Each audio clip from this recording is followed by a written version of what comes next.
Taste the Daily. மற்றும் ஒரு அண்மை செய்தி. திருவாரூர் மாவட்டம் திருத்துறைப்பூண்டியில் சாதிச் சான்றிதழ் வழங்க வலியுறுத்தி பள்ளி மாணவர்கள் 2வது நாளாக போராட்டத்தில் ஈடுபட்டுள்ளனர்.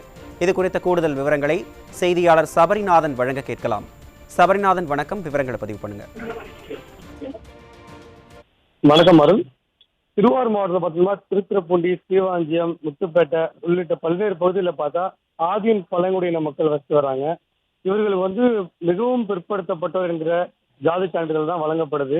இவங்க நீண்ட காலமா அவங்களுக்கு உரிய பழங்குடியின ஜாதி சான்றிதழ் வழங்கணும்னு கோரிக்கை விடுத்து வராங்க. இது தொடர்பா மாவட்ட நிர்வாகத்திற்கு மற்றும் முதல்வர் தனிப்பிரிவுக்குன்னு பல்வேறு விதத்துல அவங்க முயற்சிகளை மேற்கொண்ட போது அவங்களுக்கு இதுவரைக்கும் தீர்வு கிடைக்கல. இதனை அடுத்துதான் அவங்க நேரத்திலிருந்து பார்த்தா தங்களுடைய பிள்ளைகளை பள்ளிக்கு அனுப்பாம போராட்டத்தில் ஈடுபட்டு வராங்க.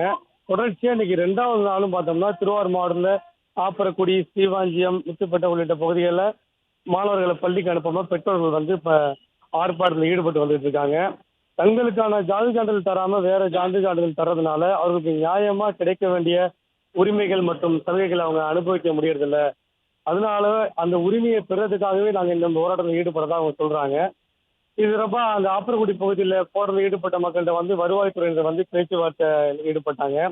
அவர்கள் எங்களுக்கு உடனடியாக ஜாதி சான்றிதழ் கொடுக்கறதுக்கு நடவடிக்கை எடுக்கணுமே தவிர மற்ற எந்த பேச்சுவார்த்தையும் நாங்கள் உட்பட போறதில்ல. இது தொடர்பாக எங்களுக்கு உடனடியாக கிடைக்கலன்னா நாங்கள் எங்களுடைய அரசு ஆவணங்களான ஆதார் கார்டு, ரேஷன் அட்டை எல்லாத்தையுமே அரசுகிட்ட திருப்பி ஒப்படைக்கும் போராட்டத்தில் ஈடுபட போவதாகவும் அவங்க தெரிவிச்சிருக்காங்க. அருள், விவரங்களை வழங்கியமைக்கு நன்றி சபரிநாதன்.